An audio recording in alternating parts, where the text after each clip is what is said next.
your world champion. Zerto looks slow as shit tonight. Let me your two. Bottom Jack. I want everybody. Anthony, Joshua, Gervonta, and Tommy, stop running. Jake Paul versus Chavez Jr. went exactly how I predicted it to go. I said that Jake Paul is going to sweep Chavez Jr., but I don't think Jake Paul is going to knock him out. And that's exactly what happened. Chavez Jr. was a heavy bag for 8 rounds. And then in the later rounds, Chavez Jr. started to pick it up. He started to finally let his hands go. He started to push back Jake Paul. But later round highlights do not get you the victory. And if Chavez Jr. would have done this from round 1 to round 10, I thought Chavez Jr. would have had a real shot at beating Jake Paul. And Jake Paul deserves his credit. I know most of you guys are going to disagree with me for many, many reasons. But the fights that he does get credit for is Tommy Fury, not the best fighter in the world, but has experience. And Chavez Jr. has far more experience. Been in the ring with far better fighters than Jake Paul. Canelo Alvarez, Sergio Martinez, Daniel Jacobs. Jake Paul does deserve his credit. It's not his fault that Chavez Jr. showed up or wanted to show up in the later rounds. Jake Paul went in there. He had a game plan. He put the pressure on. He was hitting Chavez Jr. with some heavy, heavy shots. He was letting his hands go.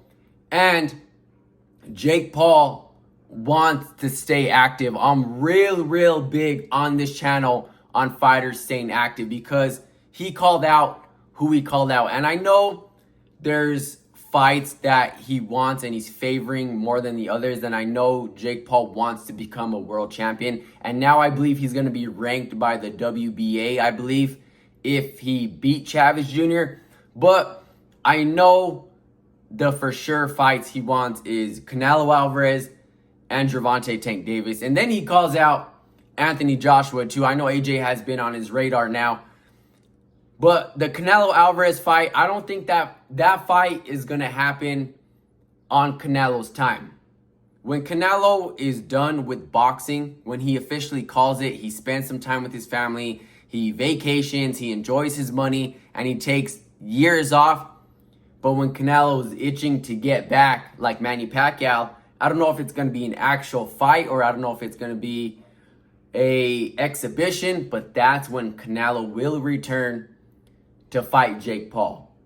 Now, Gervonta Tank Davis, I know Gervonta Tank Davis has been so much more active and we haven't seen Gervonta really blow up as far as his body goes. He's not walking around a heavy set, dude. I think he can get up to 160, 170, possibly even 180 at a walk around when he's not active, when he's not focused. Gervonta Tank Davis can get pretty big when he's not in that boxing gym. But Gervonta is 5'5", 5'6", 135. Has a hard time going up to 140 or doesn't want to go up to 140, even though I think he can compete there. But Jake Paul is a big boy. He's 199 pounds is his fighting weight. I can only imagine what he walks around at.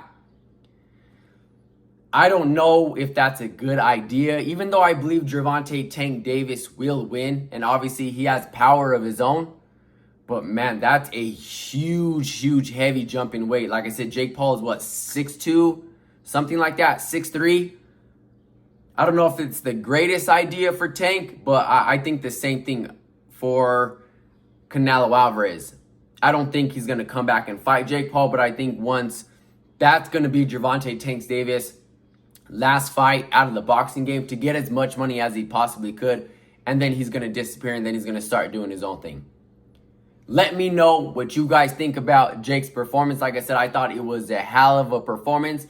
And let me break down 2 reasons like I did in my last video, in my prediction, in my breakdown video. A lot of people do not like Jake Paul because he's not an amateur route fighter. He didn't take that amateur route of starting in the boxing gym at such a young age, 7, 8, 9, 10, working your way up in the amateurs, right?